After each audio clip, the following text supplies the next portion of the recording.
어느 전투가 치열하게 벌어지는 전쟁터에서 한 지휘관이 병사들을 모아놓고 얘기합니다.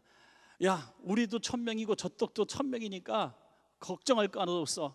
가서 너희들 한 사람이 한 사람씩만 무찌르면 우리는 전원 다 한 명도 안 다치고 이길 수 있어. 그랬더니 한 명이 벌떡 손들면서 장군님, 저는 2명을 무찌르겠습니다 그랬어요.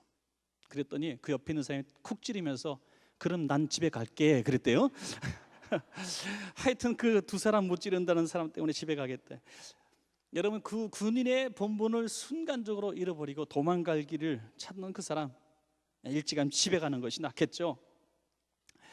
오늘 우리들이 이 땅을 살아가면서 내가 서 있는 이 자리, 또 하나님께서 내게 주신 사명, 본분, 이런 것들을 목숨 걸고 지켜야 되겠다고 생각하는 사람들이 얼마나 될까? 이것은 참 의문점입니다. 전 국민을 상대로 당신의 소원이 뭐냐, 소망하는 것이 뭐냐라고 1, 2, 3등을 이제 매겼는데요. 1등이 25%예요. 25.8이니까 26%. 건강이라고 했어요. 거의 그런 것 같아요. 지금 마음의 소원이 뭡니까? 새해 소원이 뭡니까? 그러면 거의 다 건강이 사실입니다. 이 건강이 없으니까 아무런 소용이 없더라고요. 여러분, 건강 잃어버리면 뭐가 소용이 있겠어요? 아무리 많은 거 쌓아놔도, 아무리 많은 거 있어도, 아무리 많은 할 일들이 있어도 사실 건강 잃어버리면 아무 소용이 없어요. 입맛 없으면 진수성찬에 무슨 의미가 있고, 다리가 후두후두 떨리면 무슨 좋은 여행지가 무슨 소용이 있겠어요? 아무런 소용이 없습니다. 그 건강한 게 참 큰 복입니다. 그래서 건강하기 위해서는 못 먹는 음식도 없고 못하는 운동도 없더라고요. 혐오식품도 아파 보시면 다 먹게 돼 있어요. 그러니까 이 건강을 위해서라면 뭐든지 하기 때문에 정말 1위가 될 만합니다. 2번째는 가정의 행복이라 그랬습니다. 역시 23% 정도 되는데, 가정의 행복을 위해서라면 내가 무슨 일이든지 하겠다. 이게 굉장히 어떻게 보면은 굉장히 건전한 생각이죠. 내 가족들을 위해서, 가족이 행복할 수 있다면 뭐든지 하겠다. 이게 소원이었고요. 3번째는 10.7%인데 짐작하시죠? 뭘 것 같아요? 좀 반응이 있어야 되는데, 여러분들이 지금 막 생각한 거 그겁니다. 돈이에요, 돈. 내가 돈 좀 있으면 좋겠다. 목사님, 순서가 바뀌었네요. 1번인데 그게 이렇게 생각하는 분도 있을 거예요. 하여튼 이 돈이에요, 돈. 돈만 있으면 사실 인생의 97% 문제는 사라진다고 하는 말이 있어요. 그러니까 사실 뭐 걱정 다 합쳐보니까 결국 돈 문제더라고요. 그러니까 돈 걱정이 제일 많아요. 근데 돈이 1번은 아닌 것 같아요. 그건 저는 확실한 것 같아요. 왜냐하면 사실 건강이 제일 중요하고 가족이 중요한 것이죠. 그 다음에 돈인 거예요. 사실 돈 많고 가족이 불화하거나 건강이 없으면 무슨 소용이 있어요? 하지만 가족이 건강하고 또 가족이 행복하고 돈이 좀 없어도 우리는 행복감을 느낄 수 있으니까 이게 순서가 맞는 것 같습니다. 오늘 이 함께 읽으신 본문에 저는 한 줄 주님 무엇을 하리이까? 10절에 있는 말씀. 내가 지금 무엇을 해야 되겠습니까? 내가 지금 어떻게 행동하고 어떻게 살아야 되겠습니까? 라는 인생의 가장 중요한 근본의 질문을 지금 하고 있는 사람이 사울입니다. 후에 바울로 이름이 개명되지만 사울입니다. 이 사울이 자기가 할 일을 분명히 알고 있는 사람입니다. 자기의 인생의 최대의 목표는 예수 믿는 사람들을 잡아 죽이고 자기가 믿는 야훼 하나님을 영화롭게 하는 것이었어요. 그래서 오직 하나님의 영광을 위해서 이단자들, 예수 믿는 사람들을 잡아 죽이기 위해서 자기 인생을 건 사람입니다. 고상한 가치였고 정의로움이었어요. 돈 때문에 하는 것도 아니고 명예 때문에 하는 것도 아니고 권세 때문에 하는 것도 아니고 하나님의 영광이라고 하는 고상한 가치를 인생의 목적으로 삼았기 때문에 그 젊은이를 막을 사람이 없었습니다. 그런데 한순간에 그는 이렇게 질문하죠. 나는 뭘 해야 될지 모르겠습니다. 내가 지금까지 열심히 가치를 가지고 열심히 살아왔던 모든 것들이 이제 엉망진창 뒤죽박죽이 되었다는 거예요. 그래서 내가 뭘 어떻게 살아왔는지도 모르겠고 뭘 어떻게 앞으로 살아야 될지도 모르겠다는 것입니다. 그 질문이 오늘 저와 여러분의 질문이 되어야 될 것입니다. 그런데 이 질문은 상당히 긍정적인 질문인 것입니다. 주님 앞에 이렇게 질문을 한 번씩 해보지 못한 사람은 오늘 문제가 있다고 성경은 말씀하는지도 모르겠어요. 주님, 내가 무엇을 해야 되겠습니까? 마치 10대 캠프나 청년들 수련회 때 하는 얘기가 아니라 주님 앞에 설 날이 얼마 남지 않았다고 여겨지는 우리 어르신들에게도 이 질문은 굉장히 소중하다고 믿습니다. 여러분, 주님, 내가 무엇을 해야 되겠습니까? 그것을 발견하는 사람은 얼마나 행복할까요? 스위스의 사상가고 법률가이고 명언이 엄청나게 많아요. 행복론을 써서 명언이 엄청나게 많은 칼 히터라고 하는 사람이 이런 얘기를 했어요. 생애에서 최대의 날이라고 하는 것은 자기 인생의 사명을 자각하는 날이다. 하나님이 나를 이 목적에 쓰겠다고 작정한 그 목적을 깨닫는 날이다. 그랬어요. 하나님이 나를 통해서 쓰시려고 했던 그 나를 보내시고 사용하시고자 하는 목적을 깨닫는 날이 인생의 최고의 날이다. 최대의 날이다. 그렇다면 내가 죽음과 바꿀 수 있는 인생의 가치, 하나님이 나를 보내시고 쓰시고자 하는 목적을 발견하지 못한 사람은 생애 최대의 날을 아직 경험하지 못했다고 하는 것입니다. 여전히 세상적인 가치, 교육받은 가치, 주변 사람들의 가치에 내가 따라가면서 주님과 살아간다고 착각하고 있다는 것이죠. 오늘 적어도 이 질문 앞에서 사도 바울과 같은 그런 마음으로 우리가 주님 앞에 질문하실 수 있는 우리 오늘 수요 저녁 예배가 됐으면 좋겠습니다. 자, 그러면 주님 무엇을 하리까? 라는 질문은 첫 번째로 회개의 메시지죠. 회개의 고백입니다. 내가 지금까지 잘못 살아왔다는 거죠. 오늘 본문 보겠습니다. 7절에 내가 땅에 엎드려져 바짝 엎드려져 들으니 소리 있어 이르되 사울아 사울아 내가 왜 나를 박해하느냐 하시거늘 내가 대답하되 주님 누구시니까 하니 이르시되 나는 내가 박해하는 나사렛 예수라 하시더라. 이제 바울은 이 말씀을 듣는 순간에 완전히 무너지게 되고 자기가 얼마나 잘못된 인생을 살아왔던가를 이제 깨닫게 되는 것이죠. 그걸 깨닫지 못하고 우리는 너무나 하나님의 영광을 위해서 살아간다고 하는 것입니다. 오늘도 제가 방송 얘기를 자주 해서 그렇습니다만은 내일 방송 나올 부분에 이제 오늘 제가 프로그램 진행하면서 한 부분은 이제 대담 프로인데 이제 두상달 장로님하고 이제 대담을 했어요. 그분은 이제 CBMC 직장인, 기독 직장인 그 선교회 회장으로 계시고 기아대책 이사장으로 있고 또 하는 일이 참 많이 계시는 분입니다. 가정사역도 하고 이제 그분이 이제 CBMC에 대한 얘기, 그 직장인 선교에 대해서 얘기를 합니다. 직장인 선교에 소속돼서 성경 공부하고 이 직장을 하나님 나라로 가꾸기 위해서 경영하는 사업주, 그 회원이 6천 명이나 된다 그래요. 어마어마하게 큰 조직입니다. 굉장히 굴지의 사장들이 많이 있는 큰 조직인데 이제 이분에게 제가 그런 질문을 했어요.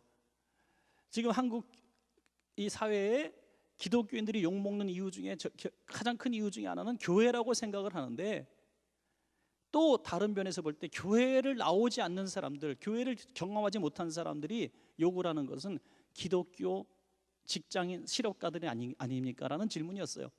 기독교인이라는 이름으로 사업을 하고 명함에 직분을 써놓고 난 어느 교회를 섬깁니다 하면서 이렇게 사업을 하면서 얼마나 많이 하나님의 이름을 명예롭지 못하게 하나님을 이용하려고 했던 사람들이 너무나 많았다는 거죠, 이 대한민국에. 그래서 기독교인에 대한 신뢰가 무너진 것 아닙니까? 이런 질문을 했어요. 그랬더니 저는 뜻밖의 모습, 갑자기 대담 프로 녹화 중인데 이분이 눈물을 흘리시는 거예요. 눈이 시뻘개지는, 말을 못하시고 막 흐느끼는, 정말 가슴 아파하고 힘들어하시고, 우리 사업가들이 회개하지 않고 하나님의 뜻대로 사업을 경영하지 못했기 때문에 오늘 이 나라가 이렇게 어렵다고, 한국 교회가 어려워졌다고 이렇게 고백하는 것을 들어봤습니다. 여러분, 우리 마음이 날카롭게 고슴도치처럼 주님의 욕을 먹이는 건 교회야, 목사들이야, 주님의 욕을 먹이는 건 어떤 실업가야 하고 찌르는 사람은 절대로 자기 반성의 눈물이란 것은 있을 수가 없습니다. 주님 내가 무엇을 하리까라고 고백하는 사람은 자기를 돌아보며 자기를 찌르며 눈물 흘리는 고백이 있어야 진짜 회개인 줄로 믿습니다. 여러분, 이게 희망 있는 사람이에요. 이렇게 나를 칠 줄 알아요. 습관적으로라도, 아니 형식적으로라도 우린 그렇게 입술을 고백해야 돼요. 따라합시다. 대한민국은, 한국교회는, 원천교회는 나만 잘하면 돼. 할렐루야. 진심으로 그렇게 하셨죠? 예. 이렇게 말하면은 이게 자기 반성이에요. 자기 성찰이에요. 이게 있어야 진정한 질문을 주님 앞에 할 수 있다는 거예요. 주님, 내가 이제 무엇을 해야 되겠습니까? 이 자기 성찰이 없고 자기 반성이 없는 상태에서 주님 내가 무엇을 하겠습니까? 라고 얘기하면 주님이 응답하시지 않죠. 응답하실 수가 없는 거예요. 지금 가장 중요한 것은 회개하라, 이거 회개하라. 지금 바울은 지금 누구를 잡아 죽이러 가고 있습니까? 스데반을 잡아 죽이고 성이 다 못 차서 이제 다 남녀노소를 끌어다가 감옥에 가두고 죽이려고 살기등등하여 올라가는 길이라고 성경은 말씀하고 있어요.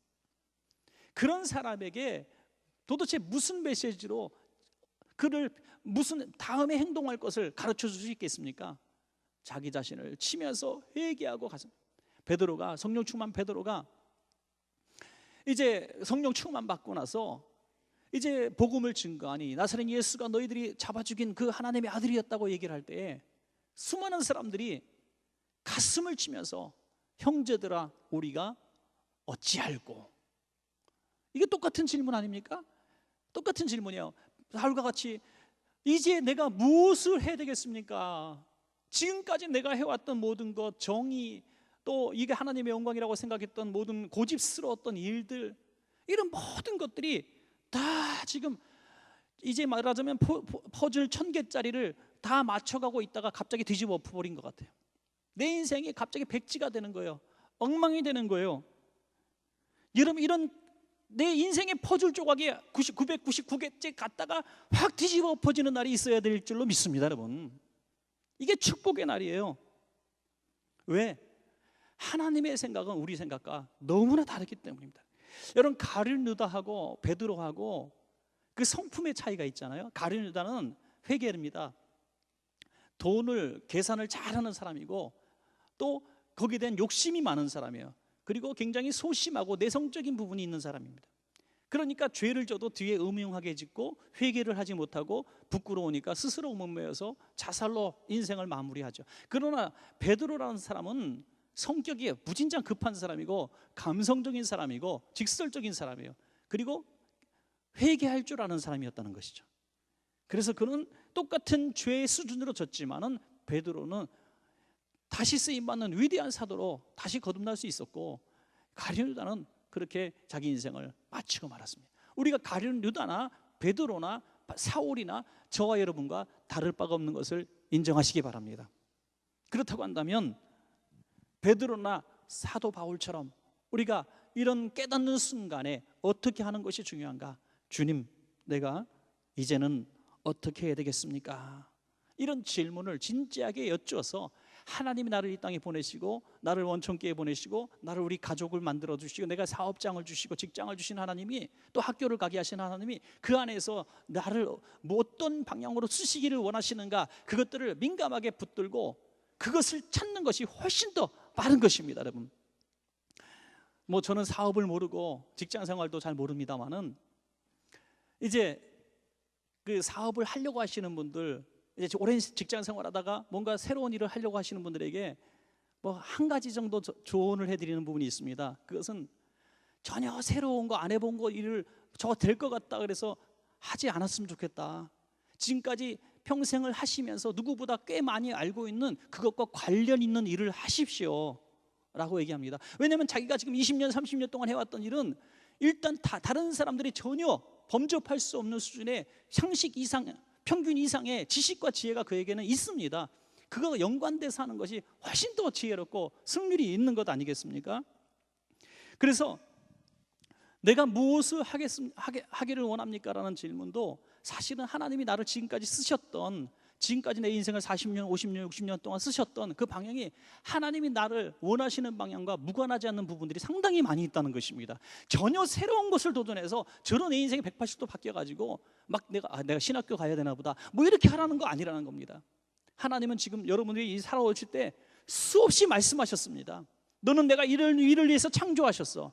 너는 이런 일을 해야 돼. 내가 너에게 이런 일을 하라고 푸시하지 않았느냐. 하나님은 끊임없이 우리에게 감동을 주셨는데 왜 우리가 그것을 억누르고 그 하나님의 음성을 듣지 못했는가? 내 고집이 너무 컸기 때문이죠.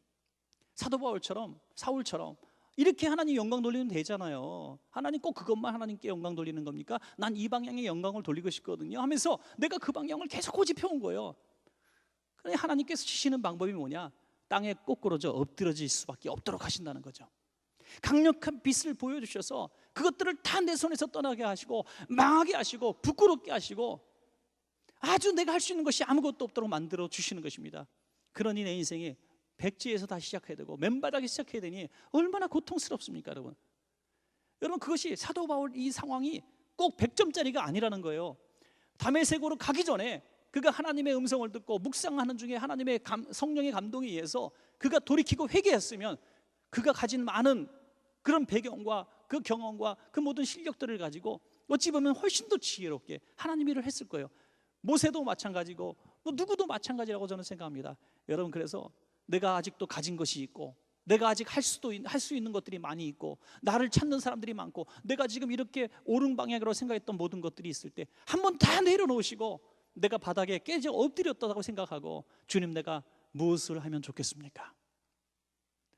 다 내려놓을 마음으로 하나님께 질문할 때에 우리는 고난 없는 부르심에 쓰임받을 줄로 저는 그렇게 믿습니다. 두 번째로, 주님, 내가 무엇을 하리까라는 질문이라고 하는 것은 나는 아무것도 할 수 없다는 이런 고백입니다. 이제 아무것도 할 수 없죠. 사실 아무것도 할 수 없습니다.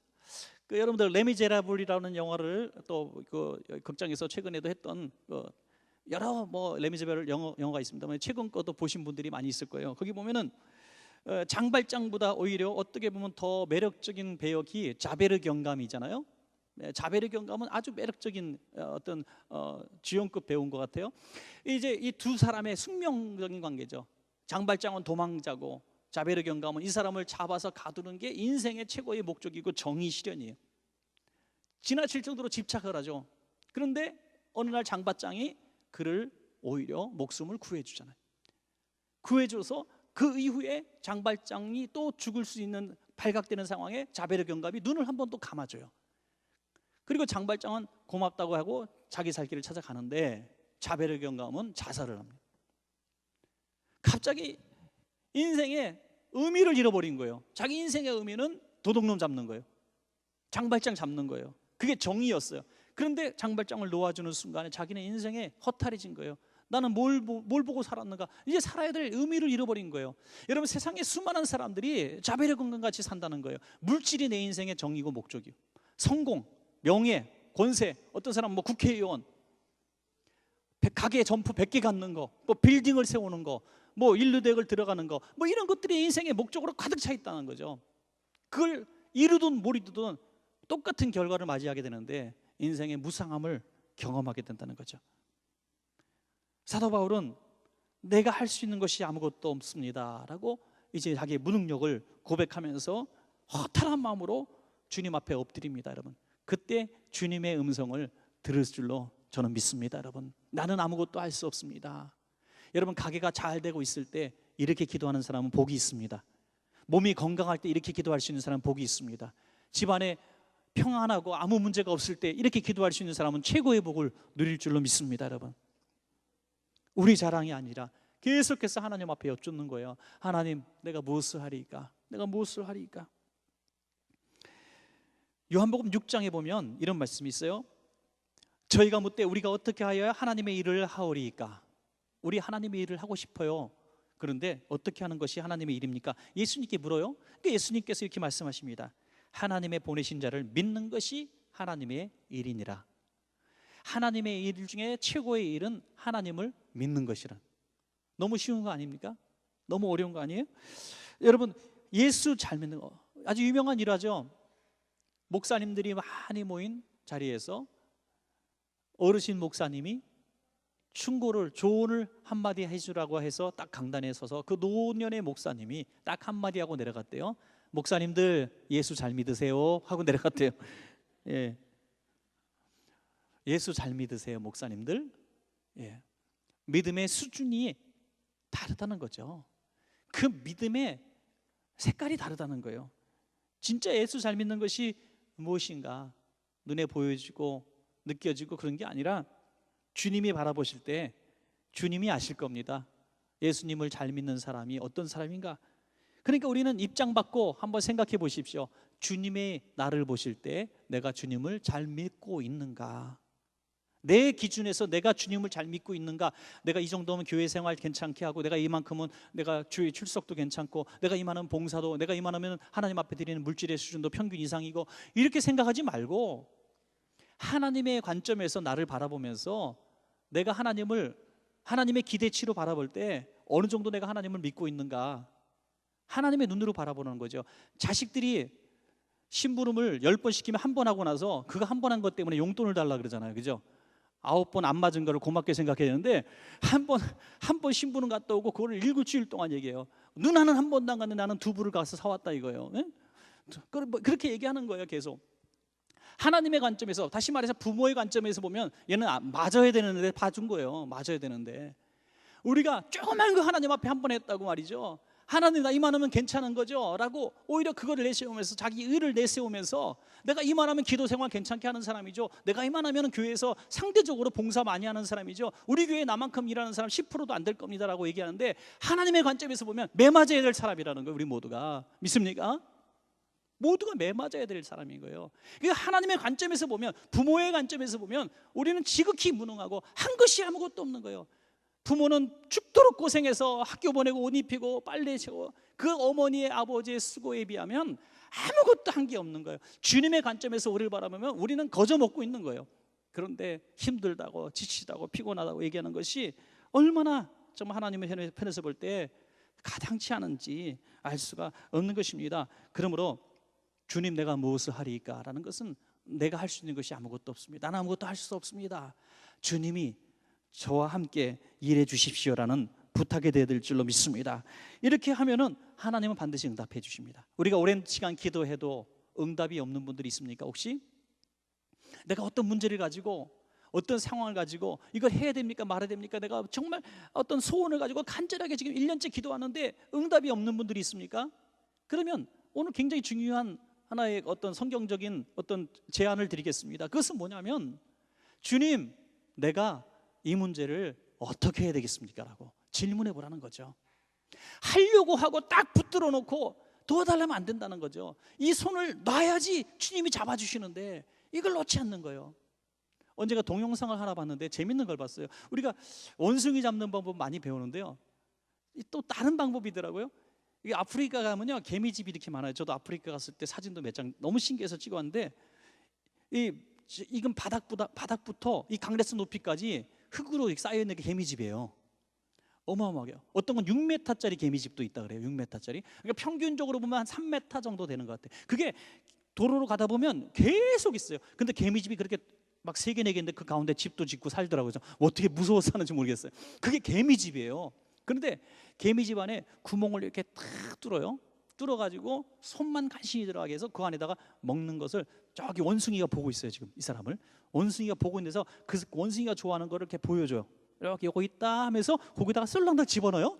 그리고 싹 가면요 원숭이가 딱 눈치 보고 와서 손을 딱 넣어서 꼭 잡아요. 빼는데 빠져요. 딱 안 빠지게 딱 구멍을 뚫어놨죠. 와서 자기를 목에다가 밧줄을 딱 걸거맬 때까지도 손을 못 뽑고 까까까까 이러고 있어요. 뭐라고 말을 하는지 잘 모르고 통역은 안 되는데, 하여튼 뭐 아이고 나 죽겠다 막 그러는 것 같아요. 그거 놓으면 되는데 못 놔요. 정말 그 동영상에 나와 있어요. 여러분, 우리가 주님 앞에 기도할 때도 하나님 내가 이건 못 놔요. 내가 명예 못 놓고 권세 못 놓고 재물 못 놓고 건강 못 놓고 내 즐거워하는 취미생활 못 놔요. 그러는 가운데서 내가 신앙생활을 하겠다고 내가 원하는 거 응답해달라고 하면 하나님이 응답하실 수가 없는 거죠. 오늘 손도 놓고 어깨도 놓고 바닥에 주저앉아가지고 주님 내가 할 수 있는 것이 아무것도 없습니다. 주님이 도와주십시오라고 기도하면 하나님의 응답은 반드시 있다는 거예요. 반드시. 그때 내 마음이 열리고 내 영의 아둔한 귀가 열리고 내 눈이 열리는 것입니다. 하나님은 계속 말씀했지만 내가 붙들기 때문에, 놓지 않고 있기 때문에 틀리지 않는 거예요. 그래서 우리 어떻게 보면은 우리 삶의 목적은 순간순간 달라지는 것이 인생의 목적일 수도 있습니다. 내가 이것이 하나님이 주신 내 비전입니다, 내 목적입니다, 이렇게 말할 필요가 없는 거예요. 왜? 하나님이 순간순간 우리를 쓰시고 싶은 대로 쓰임받는 것이 우리의 인생의 목적이고 비전이 되어야 될 줄로 믿습니다, 여러분. 그런데 주님께서 말씀하시죠. 10절 일어나 다메섹으로 들어가라. 네가 해야 할 모든 것을 거기서 누가 이루리라 하시거늘. 여러분, 저는 여기서 참 궁금하죠. 성질급한 바울 같으면 왜 꼭 들어가서 들어야 됩니까? 지금 말씀해 주세요. 직접 듣고 싶습니다. 이렇게 말씀을 해도 되는데, 이렇게 물어봐도 되는데, 주님은 사도 바울이 이 성 안에 들어가서 철저하게 그 고생의 시간들을 보내며 그 믿음의 사람들을 만나서 변화되게 하시기를 원하셨다는 거예요. 하나님은 사람을 통해서 역사하시고 사람을 통해서 하나님의 음성을 들려주시더라고요. 그러니까 어린아이를 통해서라도, 또 내가 무시하고 있었던, 내가 잡으려고 하고 있었던 원수를 통해서라도 하나님은 하나님의 말씀을 들려주시는 줄로 믿습니다. 여러분, 아나니아라고 하는 사람은 사도 바울의 최대의 적입니다. 적의 수장이에요. 수장. 가서 잡아야 될 1순위 사람이에요. 원수 중에 원수입니다. 그 사람 앞에 머리를 조아리고 가서 안수기도 받고 병치료받게 하시려는 하나님의 계획입니다. 여러분, 하나님의 뜻은 바로 그렇게 내가 무시하고 경멸했던 그 사람을 통해서 내게 하나님의 음성을 주실 수가 있는 거예요.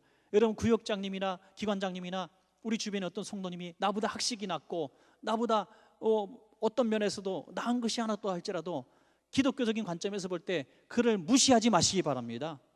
왜냐하면 하나님은 그분을 통해서 그분에게 영적 권위를 주셨고, 그분을 통해서 내게 말씀하시고 나를 치유케 하시고 나를 변화시키기를 원하시는 것입니다. 여러분, 그러므로 기독교인의 이런 정말 자세 중에 하나는 하나님이 쓰시는 사람을 만나는 것이 복인 것입니다. 여러분, 아나니아를 만나서 그는 눈을 고침을 받았고, 바나바를 만나서 기독교인들의 그 공동체 세계 속에 소개를 받았고, 그의 형제들을 통해서 이제 그 죽음의 위기에서 그 성을 탈출할 수가 있었던 것입니다. 마지막으로 하나 더는 주님 무엇을 하리까라는 이 말이 의미하는 것은 내가 이제 다 알았습니다 하는 뜻입니다. 여러분, 이제 알았습니다. 내가 얼마나 무지하고 내가 얼마나 미련했는지 알았습니다. 이제 주님의 뜻대로 살겠습니다. 그 뜻이 무엇인지 나는 압니다 하는 뜻이죠. 그게 뭡니까? 예수님이 그리스도이신 것을 증거하며 살겠습니다 하는 뜻이죠. 할렐루야. 자, 14절 한번 우리가 같이 한번 읽겠습니다. 14절 15절까지 시작. 그가 또 이르되 우리 조상들의 하나님이 너를 택하여 너로 하여금 자기 뜻을 알게 하시며 그 의인을 보게 하시고 그 입에서 나오는 음성을 듣게 하셨으니 내가 그를 위하여 모든 사람 앞에서 내가 보고 들은 것에 증인이 되리라. 아멘. 이제 하나님이 나를 이렇게 쓰시겠다 하는 것을 이제 깨닫게 된 것입니다. 여러분, 결론을 맺겠습니다. 하나님이 우리를 택하시고 오늘 수요일날 저녁에도 이렇게 와서 말씀 듣고 찬양하고 기도하게 하신 것은 하나님이 우리를 쓰시려고 부르신 것입니다. 쓰시기 위해서 하나님이 우리를 쓰시고자 원하시는 거예요. 자, 그러면 우리는 하나님 앞에 쓰임받는 것이 하나님의 뜻을 이루어 드리는 것입니다. 그것이 뭡니까? 가장 중요한 것은 예수가 그리스도 되신 것을 증거하며 사는 것입니다. 예, 우리의 인생 입술로 고백하고 또 전도로 고백하고 또 우리의 삶으로 고백하는 것입니다. 주님이 그리스도이십니다. 우리의 매사 순간마다 또 우리의 일들마다 그렇게 우리가 살아가고 내 주변의 사람들에게 그렇게 복음을 증거하고. 여러분, 지금 우리가 112 운동을 하고 있는데 지금 체크하고 계시죠? 예배 때 한번 체크하고 기도실에 올라가 체크하고. 저는 다 하시는 줄로 믿습니다. 우리 원천교회 성도님들은 너무나 순종을 잘하셔가지고 고개를 못 드시는 분이 좀 계신데, 하여튼 저기 111 보여. 예배 100회, 중보기도 10번. 이 세 번째가 참 이게 큰일이에요. 이게 이제 전도 1명.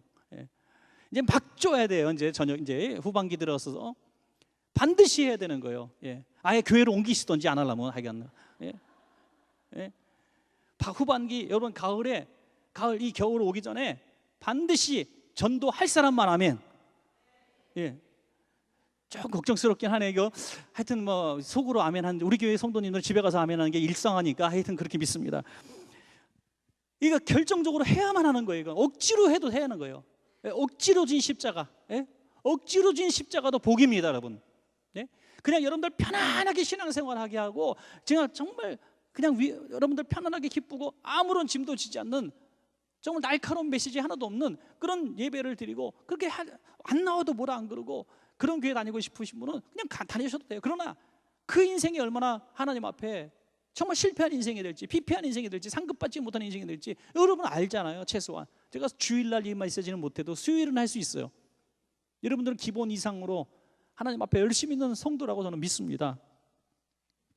그러므로 우리 그리스도인들의 최초의 사명이고 마지막 사명이 뭐냐면 복음을 증거하는 거예요. 나이 많으신 분들 혹시라도 정말 마지막 임종의 순간까지라도 부모, 자식들이 뺑 둘러서서 마지막 한마디 해주세요 그러면 니네들 예수 믿고 구원받아라라고 말씀하세요. 이게 주님이 우리를 보내신 목적이에요. 목적. 그걸 이루셔야 됩니다. 그래야 우리가 주님 앞에 무엇을 하리까라는 질문에 그 답변다운 삶을 살게 되는 복 있는 성도님들 될 줄로 믿습니다.